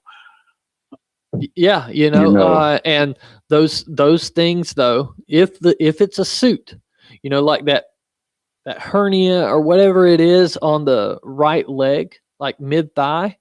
Yeah. That's got to be in this other one. And a spine. I've never seen, even back then, they don't even do it now really, when you get a suit that they sew in the spine, you know, where they actually show spine muscles, the butt muscles, the butt, and then where you go up under. Yeah. You know what I mean? Because suits don't come up under like elastic. They fall, they hang. Costumes hang. Yep. You know, so I don't see how they even showed that then. Even then, the best guy that had the monkey suit back then that was in all the shows and the movies, he said that it was impossible. Right. There's no way he didn't have a nice suit like that. And then the people in the movie The Planet of the Apes, they said they wish they had that suit. Oh yeah. Or that suit maker. You know, I think they were kind of going for something different, but the Patterson Gimlin film, from what we can see, looks far better than the stuff that was on Planet of the Apes. Correct. You know, but then again, the Planet of the Apes cameras were far better and showed a whole lot more detail than That's true too. Roger Patterson But I see her doing something. She's actually doing something to me instead of just walking across there. Because what I see, and I was an ex-crane operator and ex-iron worker a long time ago, and we gave crane signals. In crane signals, you have to make a exact signal or someone's going to get hurt or lose a finger or something, right? Yeah. And I see her, she's going, and she swings that hand, she puts it back once, and then the next time she puts it back in like points. You can't see it, but to me it looks like a hand signal. When I first saw that, I said to myself, you know what? She's protecting something. She's having them chase her on purpose, or we would have never seen her. I think they probably had a nursery there with the little ones, and when they came up over the hill on the horses, she popped up and said, "Here, look, follow me. Right. Come follow me." And then if you look, she gives that hand signal behind her back, like move. Huh. I never thought of it like that, but that's a good point. Yeah, so I see her actually doing something functional, not just someone out there going, "Hey, look at me in the suit." Right. And then all those different dimensions, like her forehead, that some people say our foreheads won't fit in that head of that suit that they made. Yeah. I mean, but you could make the face still fit a human and just proportion the mask to look different. Right. Maybe there's more foam in some areas to make it stand up in places. I don't know if I buy that. I've heard that. I've heard people say that, but I'm not no expert. I don't fucking know. I got one more good reason why. Why is that? Real cowboys don't lie. They don't tell bullshit stories. Hey, there you go. Bob Gimlin, that's a real cowboy, and I believe him 100%. He is a real cowboy, and that's my biggest hang up with the whole thing. Like, seriously, had it not been for meeting Bob Gimlin and getting to hang out with him, I would think it was a complete hoax. I rode bulls back in the day, and I roped and everything, and I know those real cowboys, like, they don't lie. Ain't got no reason to. You know what I mean? Exactly. He doesn't have to lie. So, well, brother, I appreciate the call, man. Thanks a lot, Stacy. Have a good one. Yes, sir. You too. Bye. Bye, y'all. All right, everybody. Well, I hope y'all have enjoyed this discussion tonight. You know, we may never know. Maybe this is all a ploy to make some money, or, you know, maybe Clint Patterson is mad at his dad and just wants to ruin it. Maybe the other people got screwed out of the money they felt they deserved, and they want to ruin it for one person who's still collecting all the money. You know, the possibilities are endless. But at the end of the day, we're going to watch the movie. You should watch the movie. You can't. If you are into Bigfoot, you have to look at both sides of it, right? You have to look at the doubters and see what they're saying, and, you know, pick them apart. Pick it apart, you know, and tell everybody about it. Lead that train where you're telling everybody this is just a tarnished Bigfoot, and this is why. Let the people know, because surely they'll convince some people, and surely we'll catch more hate about Bigfoot being nothing but a hoax, because, you know, the people out there are going to tie the two together. If this film is a hoax, all of Bigfoot is a hoax, right? Which is not true. But the general public, the ones we need to believe, those are your scientists. Those are your biologists. Those are your people that you're going to turn in DNA samples to. They're going to think it's even more bullshit now. They're going to stand up on the mountain and be like, yeah, I told you so. Stay off me lawn. You know, and it will hurt the Bigfoot community. But if it is indeed fake and they have proof of it, we need to learn to accept that and move on from there, you know, because I've been had before. I'm sure I'll have one pulled over on me again at some point, right? Rick Dyer, the 2008 Bigfoot in the freezer. That shit fooled me, bro. I was running around telling everybody Bigfoot was real. Yeah, they got the body. They got the body. Everybody's like, yeah, right, it's a hoax. It's a hoax. And then it comes out it's a hoax. And I had to wear egg on my face, you know.